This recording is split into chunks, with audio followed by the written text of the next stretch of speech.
Hello, you wonderful people, and welcome to another episode of Not Too Comic Book. This being a show where I talk about TV shows that are adaptations of comic books. For today's episode, I'm going to talk about the latest episode of Arrow. So in this week's episode, obviously, Chase kind of sort of makes a reappearance in the sense of like he drops off a gift at Oliver's office, and that gift ends up being a dead body that was stuck in cement.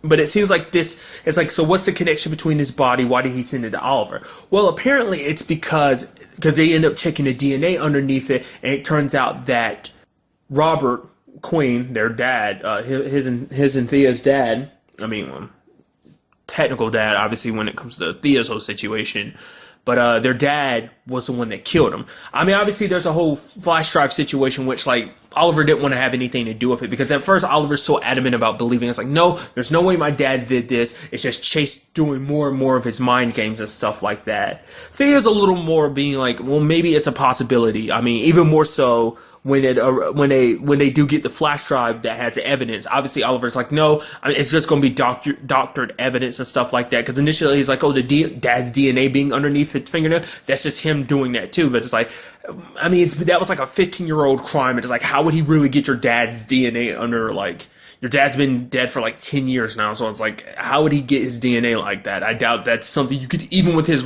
whatever resources or connections he has, I'm sure that's not even like the easiest thing to pull off even for him. But more so than anything, you obviously know that Oliver just looking at an excuse because he wasn't willing to believe that his dad was a bad guy, but he kind of had to face that truth when he saw the recording. I mean, as we see, it wasn't on purpose. It was an accident. But what changes it from being an accident to just straight up murder? Well, I mean, at the very least, kind of being, what makes it bad is the fact is that he tried to cover up. That's what I'm trying to say. So, and the sad thing about it is when Thea sees it, she's like, yeah, I shouldn't be shocked anymore. It's like, because like every time like things come about, they learn more and more about their parents. Obviously, she found out the truth about her being Malcolm Merlin's daughter, and it's like, that's its own problem considering all the things Malcolm's done and continues to do. Obviously, we saw what he did with the legends and stuff like that. So, you know, on that front, your real dad's not a good guy, and then your mom, not the best person either, because of her whole connection to her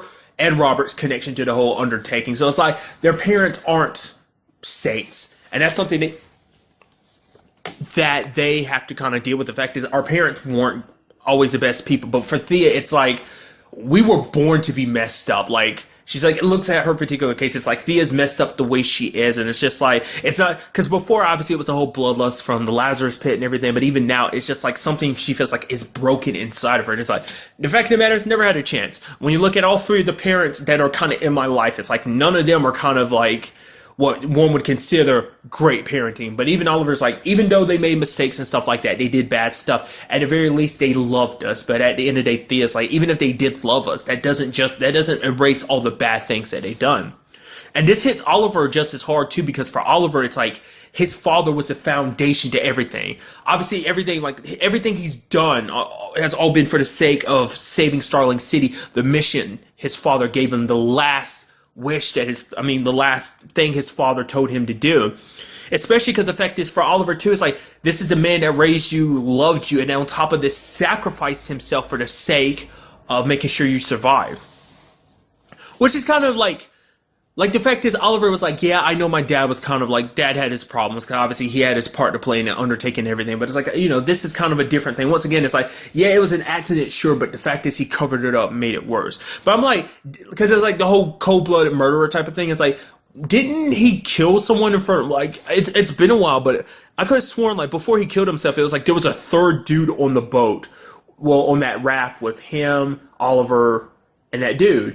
But I think he ended up killing that dude, and then obviously ended up killing himself to make sure that Oliver had that chance. But I guess in Oliver's mind, it's like, that's a different circumstance. It's kind of a life or death situation. So, I don't know, not unless I'm remembering that wrong. But for Oliver, it's the basis why he does everything. Like, in some shape or form, it's something I never really thought about. When you actually think about it, everything he really has done is for the sake of his father. I mean, because ultimately it is about saving Starling City, but more so than anything, it's to make up for what his fathers did. It's like, you can almost make up for all the bad stuff I did in some shape or form by saving the city.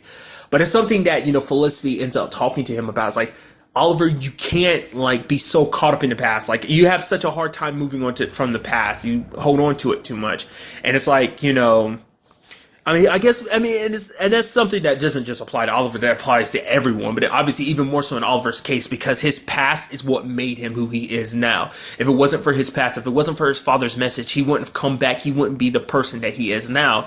But then again, it's like, at the end of the day, you're your own person. You have to decide where you're going from. Like, it's kind of like, obviously in this episode, we see Oliver don the Green Arrow attire again, because the fact of the matter is, it's up to Oliver to decide what he wants to do with his life. He can't, like, like before he was living for his dad, and Felicity says it's time to start living for yourself, find your own purpose. You want to protect Starling City and be the hero that it needs. You have to do it for your own reason, for you, not for your dad. Do it for yourself, because that's what you want to do, that you want to protect this city, not just for the sake of making up for what your father did all those years ago, So, I mean, there was also another thing too, because obviously Thea came back to town mainly because Oliver's like, I need to keep you close, because the last thing I want is, Chase might come after you and everything. And so, Thea wasn't ready to come back, because obviously she still got a lot of stuff to deal with. But Oliver ends up showing her a flash drive. It was a message, just like he sent Oliver a message, he also sent Thea one, but Oliver never showed it to her, because basically the message is, look after your brother, protect your brother, be there so he can lean on you, because of the fact of the matter. But for him, he's like, with everything that he was planning on doing, he didn't want that burden to be on Thea. He wanted her just to kind of live her own life. I mean, nevertheless, she kind of got inadvertently dragged into this. I mean, he didn't want her to, but obviously Malcolm revealing who he really is and everything, just things kind of played out with her finding out the truth and everything, kind of becoming a part of this and everything. So she has a problem. They have the problem with their dad, but at the end of the day, it's like they love both their parents and they miss them, So I'm very curious to see what Thea will do. Will she go back, will she leave again, or will this be enough to kind of push her to stay or not? I mean, I don't know, because at the end of the day, Oliver even told her before she even watched it, at the end of the day, whether you want to watch it or not, that's up to you, because the fact is that, it's your choice, but you have to make it, because it's your life. You're the one that decides, where you go. We have to leave the past behind. Yes, the past got us to here, but we can't let it weigh us down anymore. We got to almost live in the now and prepare for the future type of thing, and live our own lives, not just live the lives of our parents. So it was just kind of a very interesting development. And there was even a moment, obviously later on, obviously we have the return of that dude, Derek Sampson, the quote unquote zombie dude, because basically it's something I forgot to bring it up last episode, but basically Lance had brought up last episode that basically because the whole reveal of who Chase was, being the throwing star killer, I mean obviously Prometheus, but everyone else knows him as the throwing star killer, it's like because of that development, all of his cases are being reopened and everything, and a lot of criminals got out and stuff like that, got out on bail and stuff like that, Derek being one of them. Obviously they want to keep an eye on everyone, but they kept an eye on Derek specifically because he wanted to Derek was doing his own thing, and that included stealing all these materials that Adrian needed. Basically, Adrian's dad, his original plan, obviously spreading out tuberculosis to kind of do that twisted plan, is Adrian took that and wanted to kind of increase it to the nth degree and basically make it even more deadlier and without a cure and stuff like that. Obviously kind of burn the city that kind of helped kill his dad in a sense. But obviously during the fight and everything, Oliver kind of brings up something. He's like, yeah, and the fact of the matter is, your dad, he didn't want you. He's like, I found out from your dad's lawyer. The fact of the matter is, your dad was about to give you, cut you off, abandon you, because the fact of the matter is, he saw something in you. He saw that you were crazy, kind of that you were kind of unstable. So, and Oliver's saying, no matter what I've done and no matter what my dad's done, the fact of the matter is, at the end of the day, my dad never would have given up on me. I mean, and there's proof, once again, the fact is what his dad did. His dad literally killed himself to make sure that Oliver had a chance in surviving to rectify everything, So it shows you how much faith Robert had in him and everything. Which, side note, obviously we're flashing back to Lee and Yu in this episode, which this is the first flashback in 2 or 3 episodes, maybe?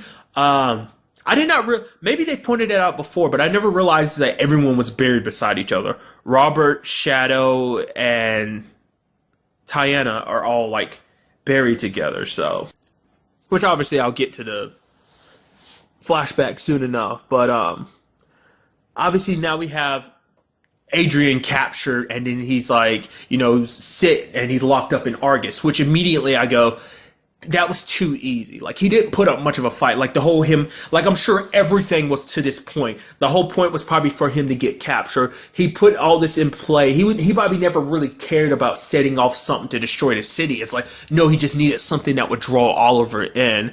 And then he played along like, oh, Oliver broke him psychologically. It's like, no, I think he's to the point he doesn't care. Like, for him, it's not even about getting revenge for his dad anymore. It's just about like, hey, I think in some sick, twisted way, Adrian kind of likes this game between him and Oliver, and I think that's all it's come down to. Like, his dad was the precursor to set this whole thing in motion, but now it's just he's doing this, like, Oliver's doing this for himself. I think Adrian's kind of doing it for himself, because it's like, I just want to tear you down. You destroyed everything in my life, and I just want to do the same to you. It's not, I don't know. Because it's not like he can pretend his dad was a good guy, but nevertheless, whether his dad was a good guy or not, that was still his dad. So what Oliver did doesn't justify it, but I think that's at least the feeling I get, that he doesn't really care about this being about his dad anymore. So, and obviously we see him at the end of the episode hearing Oliver's speech and have a smirk across his face, because like, we know, as the audience know, he was able to track down William, but Felicity doesn't know that, because even she wasn't able to track him and his mom, William and his mom down. But as we know, last episode, Adrian found him at the end of the episode. So I can only assume that he's got Talia and Artemis holding him hostage or something like that. Like, all this is kind of to lead, Oliver into a false insecurity, make him think he's won, and then make him go like, oh yeah, so now you have to choose, keep me locked up or save your son. Or maybe he'll have Oliver jump through loops. It's like, oh, you have to do this, this, and that. Like, even, this ain't about letting me go. It's to make you suffer. You have to do all these things I'm asking you to do if you want to save your son's life. And then once again, it's something I brought up before too. It's like, what about Talia and Artemis? Like, the fact is, William's an innocent kid. No matter how how much of a problem you have with Oliver, are you willing to do anything to William? I mean, maybe, like I said, at the end of the day, maybe Adrian doesn't have any plans to hurt William. Like I said, maybe this is all a point to make, I don't know, obviously show William who his dad really is. Like, you reveal him as like, oh, he's a Green Arrow, and also he's this monster who's killed all these people. This is your dad, or something like that.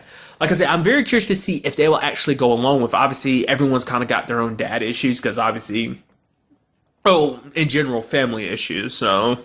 And speaking of family issues, a big part of this episode was also the whole Renee situation, because Renee's, court date's kind of been set up about the whole him and Zoe situation for custody and stuff like that. But then he finds out the judge is like, oh yeah, Renee needs to testify, which Renee's super against, because it's like, no, because basically it me have to be rehashing and bringing up everything in front of Zoe about her mom's drug situation, how she died, especially because like technically it was on Renee how she died, so he still blames himself for that, and it's like probably on some level he thinks maybe Zoe does too.